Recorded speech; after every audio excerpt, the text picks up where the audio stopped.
Bonjour à tous, bienvenue sur cette chaîne. Comme d'habitude, pensez à vous abonner, à commenter, à liker et à partager. Je vous dis merci d'avance. Alors aujourd'hui, on va parler du Parti démocratique gabonais, donc le plus grand parti de l'histoire politique du Gabon. Donc ce parti souffre de nombreuses critiques que les Gabonais lui assènent.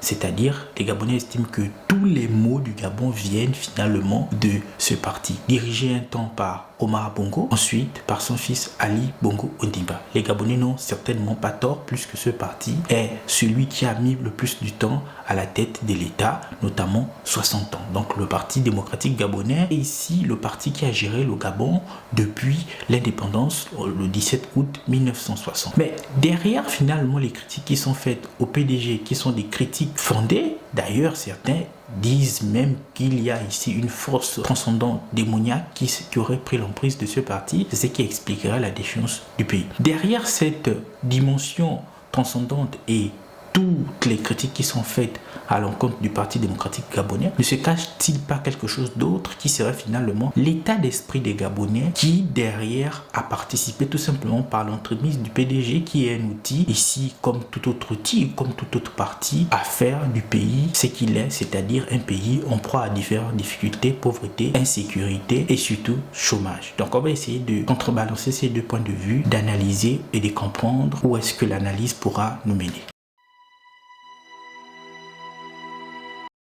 Alors, le PDG est à l'origine de tous les maux du Gabon. C'est un fait parce que le PDG a été longtemps à la tête du pays. Donc, le PDG est finalement ce démon qui hante le développement du Gabon et qui a participé au recul du pays. Cela, nul ne peut le nier. Donc, on parle ici notamment de tout ce qui est chômage, détournement de fonds, impossibilité d'avoir un réseau routier parfaitement bitumé et tous les autres mots qui caractérisent les pays sous-développés ou les pays en voie de développement. On peut aussi parler finalement de la question de l'insécurité. Donc globalement, les critiques faites au PDG sont des critiques fondées. Donc on peut déjà les observer sous le règne d'Omar Bongo. Ensuite, on peut l'observer aussi sous le règne de M. Ali Bongo Ondimba. Donc, on peut citer un exemple qui a été finalement le point culminant de tout ce tableau sombre. C'est notamment ici les émeutes ou les événements post-électoraux de 2016 où de nombreux Gabonais ont été tués. On peut aussi parler finalement des événements post-électoraux des années 90. Donc, globalement, le PDG est, au regard de ces différents événements historiques, à la source de plein de maux du Gabon. Cependant, le PDG n'est pas une entité prise hors du Gabonais, c'est-à-dire le PDG n'est pas une entité extraterrestre. Ce sont les Gabonais. Au-delà des personnalités politiques, on a des personnalités lambda qui ne sont pas des personnalités fondamentalement qui militent au sein du parti, qui eux aussi ont participé à la déchéance de l'État, à la déchéance finalement de la société gabonaise par le fait qu'ils aient été dans l'administration, par le fait qu'ils aient été ici impliqués dans la gestion globale de la chose publique. Et ça, pour moi, c'est le fait finalement de la mentalité et aussi de comment le Gabonais perçoit ici un autre Gabonais. Le PDG a naturellement sa part des responsabilités dans le sous-développement du Gabon et globalement dans toutes les tares qui caractérisent le Gabon.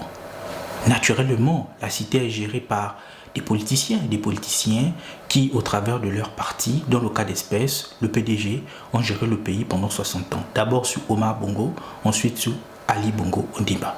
Cela est un fait que je ne nie pas. Sauf que ce que j'ai dit dans ma vidéo, c'est qu'on ne peut pas imputer toutes les tares en convoquant des puissances obscures et en les adossant au PDG en disant c'est le PDG qui est à l'origine de toutes les tares, alors que les acteurs politiques sont naturellement les acteurs qui gèrent la cité, parce que la politique renvoie à la police qui est finalement la cité, donc la gestion de la cité. Faire de la politique, c'est gérer la cité. Sauf qu'autour de ces acteurs politiques, on a des acteurs économiques et on a la société civile. Il est vrai qu'il y a ici une dynamique de coopération entre les acteurs politiques et les acteurs économiques, mais il faut dire que la situation du Gabon et donc finalement la situation où le caractère diabolisé du PDG ne vient pas que de ces acteurs politiques, c'est-à-dire ces acteurs qui ici font du PDG une entité qui a géré le Gabon. Ce que je veux dire, c'est qu'il y a des acteurs économiques et la société civile qui ont aussi participé. Le fait que l'on arrive par exemple dans une administration et que d'autres décisions ne soient pas pris parce qu'on n'est pas ici, on n'a pas d'acquaintance avec X, Y Ouzed a participé aussi à la déchéance du Gabon. Le fait qu'on ait ici confié le marché à une entreprise et que cette entreprise détourne les fonds consacrés à l'amélioration des voiries ou tout simplement au fait de bitumer une voie participe aussi au recul du pays, participe aussi à faire de ce que le PDG soit ici, cette figure politique, ce parti politique diabolisé. Et là, fondamentalement, je pense qu'il faut se questionner nous-mêmes entre Gabonais, et c'est pour cela que je parle souvent de mentalité. Et d'ailleurs, je ne suis pas le seul. Le président Ligué le disait lorsqu'il est arrivé à 7h du matin au ministère de la fonction publique. Il disait qu'il faut changer les mentalités. Et il a tout à fait raison. Donc j'ai fait cette vidéo pour apporter une nuance. Globalement, lorsqu'on entend les Gabonais parler du PDG, parler de ce parti, on verse toute l'état du Gabon au PDG en faisant comme si le PDG était une entité à part de ce que sont les Gabonais. La plupart des Gabonais ont des parents qui ont été PDGistes pour la simple et bonne raison qu'il fut un temps, avant le multipartisme, le PDG était le seul parti politique. Donc on a tous ces parents qui ont été PDGistes et donc à partir de là, presque tous les Gabonais sont comptables de la gestion PDG pendant près de 60 ans. C'est pour cela que j'ai dit, ce n'est pas nécessairement une question du PDG, c'est une question de mentalité. Et si c'est une question de mentalité, elle touche la société gabonaise dans son ensemble. Il y a des acteurs ici économiques, des acteurs de la société civile et d'autres acteurs, des simples commis de l'État, des simples agents de l'État qui ici rendent la vie difficile à d'autres Gabonais parce qu'ils tout simplement soient aigris ou sont animés par un autre état d'esprit négatif. Donc, quand on critique le PDG, il faut avoir en perspective cette idée que le Gabon, c'est le PDG, lui, qui a géré pendant 60 ans. Mais c'est aussi les Gabonais qui n'ont pas été des PDGistes et qui ont participé à la déchéance du pays. Donc, voilà le message que je voulais vous faire passer aujourd'hui. Donnez-moi vos avis dans les commentaires. On se donne rendez-vous dans un prochain numéro. Au revoir.